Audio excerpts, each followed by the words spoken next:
Magandang umaga po sa ating lahat. Update po muna tayo dito sa binabantayan natin bagyong si Salome mula sa nilabas natin Tropical Cyclone Bulletin kaninang 5 a.m. So itong si Salome ay nag-intensify into a tropical storm category kaninang 2 a.m.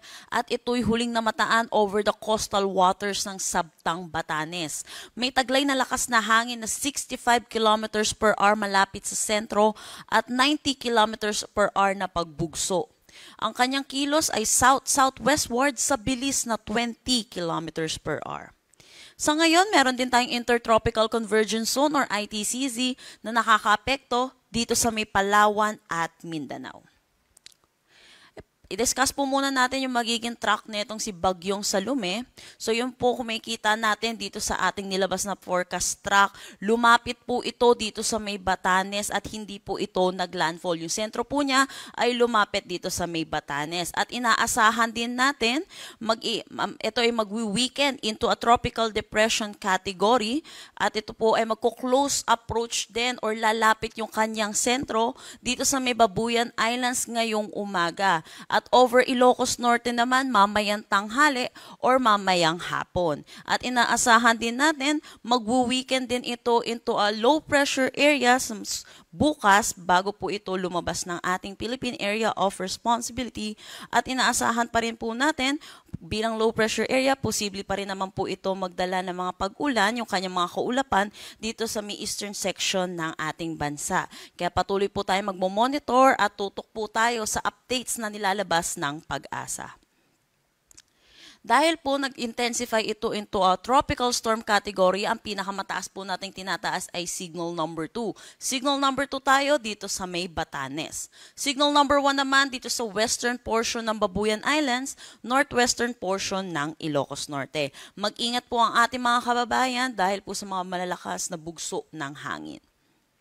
Hinggil naman sa magiging paulan netong ni Bagyong Salome, inaasahan po natin ngayong araw ang 100 to 200 millimeters of rain dito sa may Batanes. At inaasahan naman natin bukas habang papalayo ng ating Philippine Area of Responsibility itong si Bagyong Salome, inaasahan natin hihina naman or mawabawasan yung mga significant rainfall dito sa Batanes, kaya't inaasahan na lamang natin ang 50 to 100 millimeters of rain.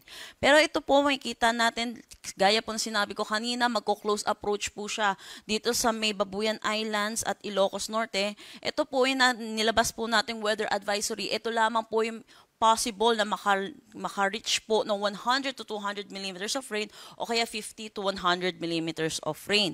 Pero inaasahan pa rin po natin, makakaranas pa rin po na maulap na papawirin na may mga kalat-kalat na pag-ulan dito sa may Babuyan Islands, pati na rin dito sa Ilocos Norte, Apayao, Mainland, Cagayan, pati na rin sa may Abra.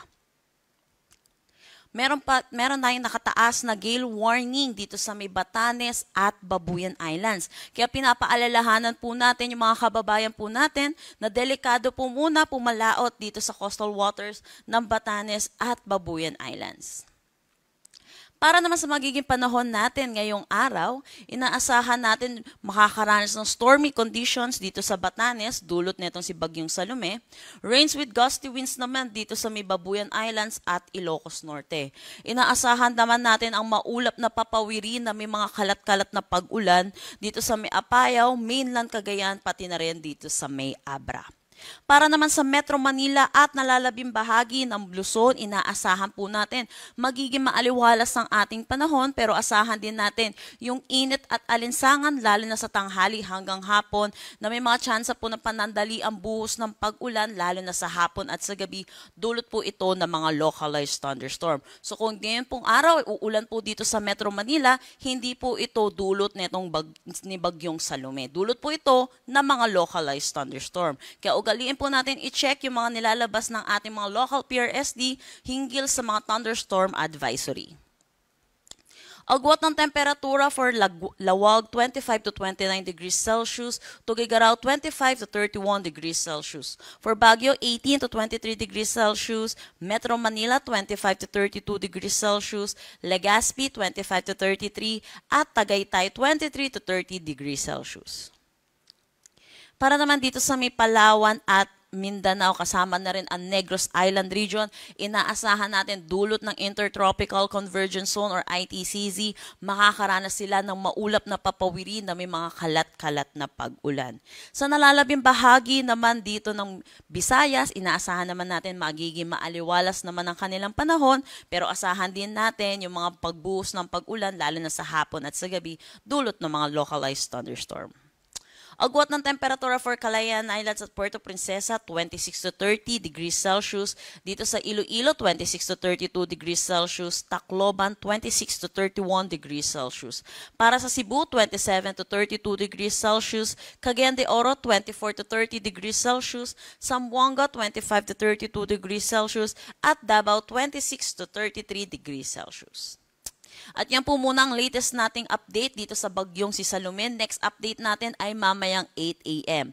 Para sa karagdagang impormasyon, bisitahin ang aming mga social media pages at ang aming website pag-asa.dost.gov.ph. At yan po muna ang latest dito sa Pag-asa Weather Forecasting Center. Chanel Dominguez po at magandang umaga.